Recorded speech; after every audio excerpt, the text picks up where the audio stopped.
स्वागत है आपका एक और नई और इंटरेस्टिंग वीडियो में। इस वीडियो में हम जानेंगे यूआई का फुल फॉर्म अर्थात यूआई का पूरा नाम क्या होता है। इसे हम जानेंगे सबसे आसान तरीके से, तो बिना टाइम वेस्ट किए इस वीडियो को शुरू करते हैं।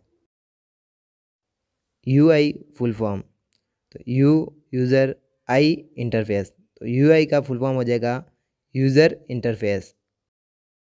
अगर आप कंप्यूटर, मोबाइल और टेक्नोलॉजी से जुड़ी वीडियो देखना चाहते हैं, वो भी बेसिक से लगाकर एडवांस तक, तो इस चैनल पर आपको ऐसी वीडियो मिलेगी। और इसी के साथ इसमें कंप्यूटर की क्वेश्चन आंसर वीडियो मिलेगी, जिससे कि आप किसी भी कंप्यूटर एग्जाम में टॉप कर सकते हैं। तो बिना टाइम वेस्ट किए चैनल को सब्सक्राइब करें।